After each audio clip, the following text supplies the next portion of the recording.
BRS Congress పైన కేంద్ర మంత్రి బండి సంజయ్ ఆగ్రహం వ్యక్తం చేశారు. 10 ఏళ్ల పాలనలో కనబడ్డ జాగలన్నీ కబ్జా చేశారని అన్నారు. మరోసారి బీఆర్ఎస్ గెలిస్తే పేదల ఇండ్లను కూడా కబ్జా చేస్తారని అన్నారు. 6 గ్యారెంటీలను అమలు చేయకుండా మోసం చేసిన కాంగ్రెస్ను ప్రజలు నిలదీయాలన్నారు. కరీంనగర్ మేయర్పీఠాన్ని బీజేపీకి అప్పగిస్తే కేంద్రం నుంచి పెద్ద ఎత్తున నిధులు తెస్తామన్నారు.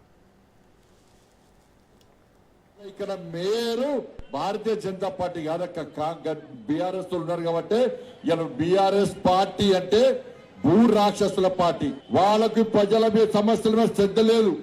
ఎక్కడ జాగ దొరికితే అక్కడ కబ్జాయాలే.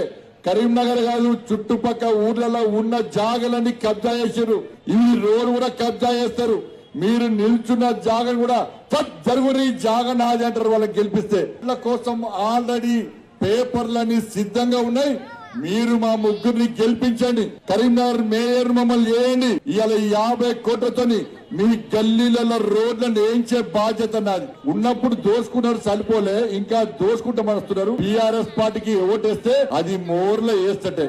ఇక కాంగ్రెస్ వాళ్ళు 2 సంవత్సరాలక కాంగ్రెస్ పార్టీ తెలంగాణ రాష్ట్రంలో అధికారం వచ్చి ఈ కరీంనగర్ సంగతి దేవుడరు. మీకు కాంగ్రెస్ పార్టీకి ఓటేసిన మన కేంద్ర ప్రభుత్వ రాష్ట్రంలో ప్రభుత్వం వచ్చింది. 2500 రూపాయలు మీకు ఇస్తాన్నారు. ఇచ్చిరా ఎవరికన్నా? ఉద్యోగాలు ఇస్తాను ఇయ్యలే. గా ఉద్యోగులకు 3 డిఏలు ఇవ్వాలి. పదవి విరమణ పొందుతూ కూడా వాళ్ళ పైసలు వాళ్ళకి ఇవ్వమంటే అడగడానికి పోతే హైదరాబాద్ వాళ్ళు అరెస్ట్ చేసాడక్క. దానికే వెళ్ళలేదు. రాష్ట్ర ముఖ్యమంత్రి అన్నాడు, నాకు తలకాయ నరికినా కూడా నా దగ్గర ఒక్క పైస లేదని రాష్ట్ర ముఖ్యమంత్రి అన్నాడు. ఇలా కరీంనగర్ కాంగ్రెస్ పార్టీకి ఓటేస్తే ఎట్లా వస్తాయక్క పైసలు? చెప్పు నాకు.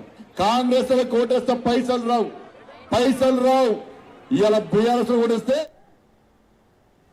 మా కోటే రక్క, మా కోటేస్తే మీ అభివృద్ధి చేయడానికి నేను సిద్ధంగా ఉంటాను.